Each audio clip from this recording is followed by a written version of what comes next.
Bom dia, Luciano, tudo bom? Tudo bem, gurizada? Eu comecei a velejar com uns 15 para 16 anos. Depois eu parei, comecei a velejar com os amigos e parei, fiz faculdade e tal.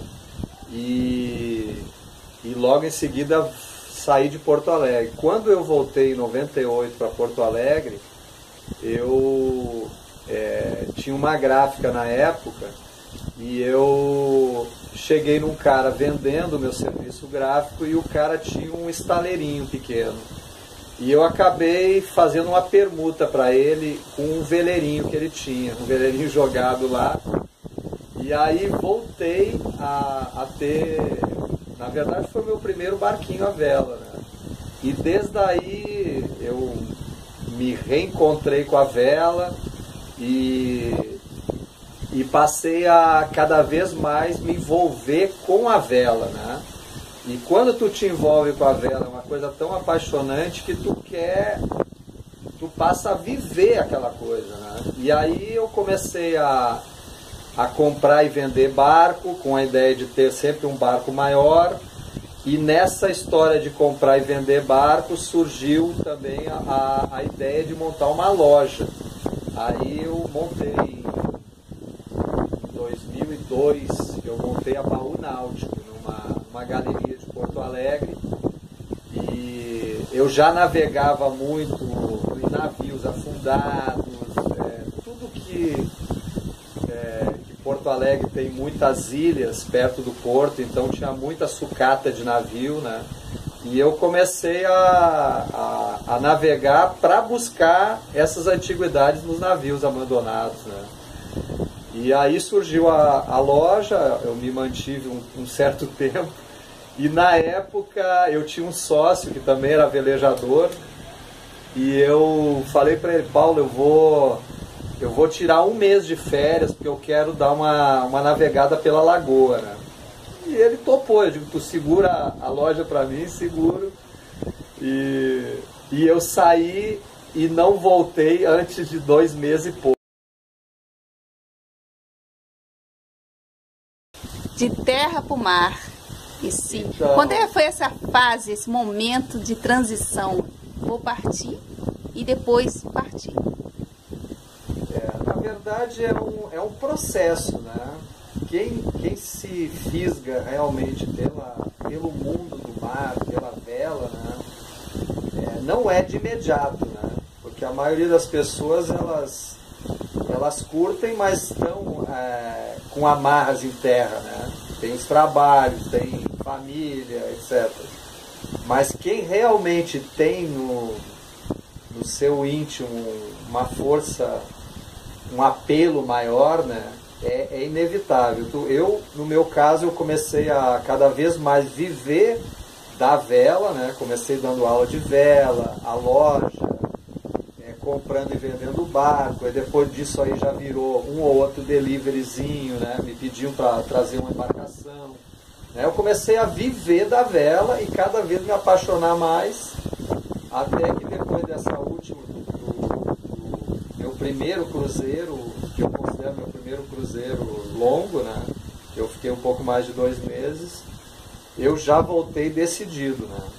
Aí eu fiquei 1 ano na época vendendo tudo que eu tinha, né? Comecei a vender porque eu já tinha uma proposta de levar um barco para a Bahia, do sul para a Bahia, né? E aí eu já quis usar isso como pretexto para mim não voltar mais, né?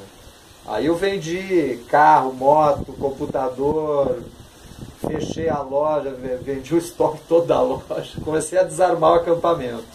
E 1 ano depois eu peguei e zarpei com 23 pés de Porto Alegre para Boipeba, na Bahia.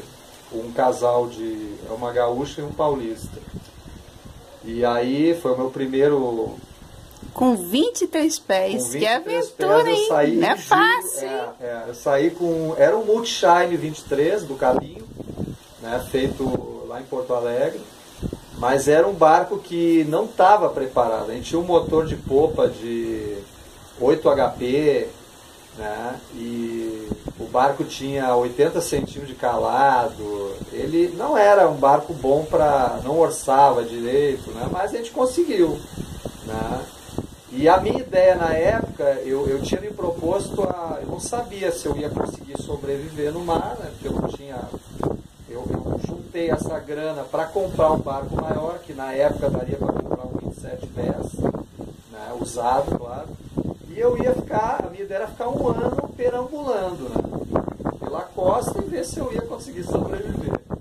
Resumindo, eu fiquei 5 anos, eu saí em julho de 2005, aí depois já enganchei um outro trabalho, fui para Noronha, de São Paulo eu fui para Noronha levando um barco para correr a Refeno daquele ano, ganhei uma boa grana, complementei, acabei comprando o meu Brasília 32, e aí fiquei 5 anos morando a bordo. E trabalhando com transporte de barco, como skipper?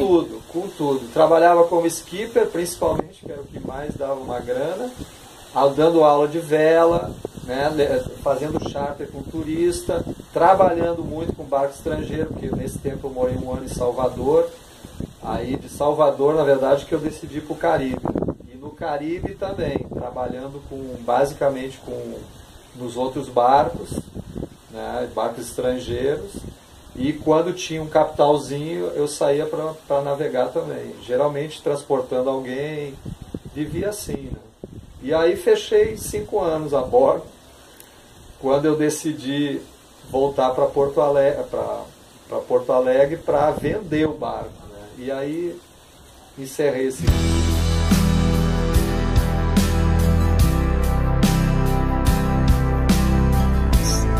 Você resolveu largar literalmente o ferro e vir a tua âncora aqui na Ribeira? Então, depois de 5 anos morando a bordo do Triton, né,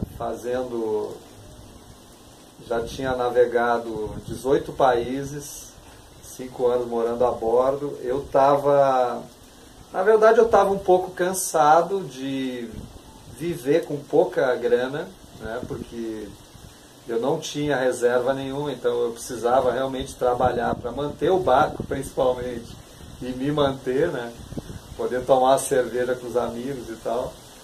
E aí eu estava um pouco cansado já disso, né, eu tive a oportunidade de cruzar para a Europa, tinha levantado uma graninha, tinha um pouco de caixa. E aí eu pensei comigo mesmo, eu digo, é agora que eu volto para o Brasil ou eu não volto mais, né? Eu nunca tinha condição, né, de parar de trabalhar para navegar, né? Eu sempre navegava quando eu tinha mais grana, né?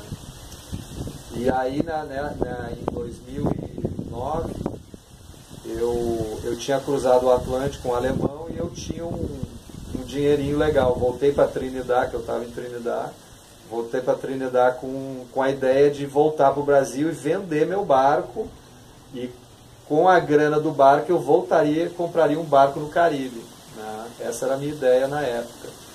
Aí eu vim navegando no contravento de Trinidad para cá, cheguei em São Luís, acabei me envolvendo com uma menina de lá, fiquei 1 ano em São Luís por conta disso. Quando o meu dinheiro acabou, porque eu tinha trazido muita coisa do Caribe, que eu fui vendendo, né? Então eu fiquei 1 ano em São Luís sem trabalhar e sem conseguir trabalho nesse meio, né? Eu não queria trabalhar em outra área. Aí quando o meu dinheiro já estava no final, eu falei para minha namorada, né? Eu vou precisar ir para o sul, porque a minha ideia é vender o barco. Aí eu vim subindo a costa. A ideia até era vender o barco lá no Saco do Ribeira, em São Paulo. Tem um mercado melhor, né? Aí passei por aqui, pela Paraíba, já era a 4ª vez que eu passava, mas sempre com outros objetivos, né? Consegui um trabalho no catamarã de passeio daqui, de turismo. Fiquei um tempinho aqui fazendo um dinheirinho. E nesse meio tempo eu fiquei sabendo que tinha um inglês que eu tinha conhecido aqui na Ribeira. A Ribeira até então era bem desconhecida, quase ninguém vinha para cá, né?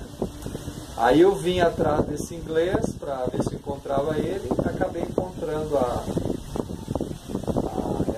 essa casa aqui, né? E aí, sem ter grana, porque eu não tinha mais dinheiro, um amigo meu que eu tinha conhecido no Caribe, que é meu super brother até hoje, o Jorge, me emprestou, na época, 10 mil reais, a minha mãe me emprestou 5 mil reais. Eu não entrei com nada, eu entrei só com a ideia, né? Vi a casa, vi que dava para fazer uma pequena marina, e a minha namorada na época tinha tido uma indenização, né? Porque ela largou o trabalho dela para ficar no mar comigo. E aí a gente comprou aqui e fundou a Ribeira Adventure Club, né? Uma marinazinha para dar apoio para os velejadores. E o que você oferece aqui na marina? Pra gente eu estou vendo aqui um espaço gostoso, agradável. O que você oferece para o público vir aqui visitar, vir aqui passear, vir aqui aprender a vela? Então, o projeto começou com uma marina, né, para veleiros, porque o espaço que eu tenho para colocar embarcações no seco é muito pequeno, né, e aí eu estou desde 2010, de abril de 2010 eu comecei aqui, mas assim, com pouca grana sempre, foi passo a passo, né. O meu primeiro cliente foi um amigo, um espanhol, que estava no Jacaré, a gente fez amizade. Ele ia deixar o barco, eles separaram aqui no Brasil, o casal se separou e ele que tinha que voltar para a Europa para trabalhar. Aí eu falei, eu já tinha comprado a casa, mas não tinha nada, né? Aí eu falei para ele, Bruno, tu me paga adiantado, eu te faço um preço melhor do que no Jacaré, e com essa grana eu faço as primeiras poitas e um flutuante. Aí ele topou, foi meu primeiro cliente, amigo até hoje, e aí eu... Então tu tem uma oferta para as pessoas que estejam interessadas em deixar o barco por um tempo, uma opção, né, de guardar, né, o barco. Então, eu sou a menor estrutura e a mais barata aqui. Então, a minha clientela geralmente são europeus que cruzaram já o Atlântico e por um motivo ou outro querem voltar para a Europa para fazer um caixa de novo, né?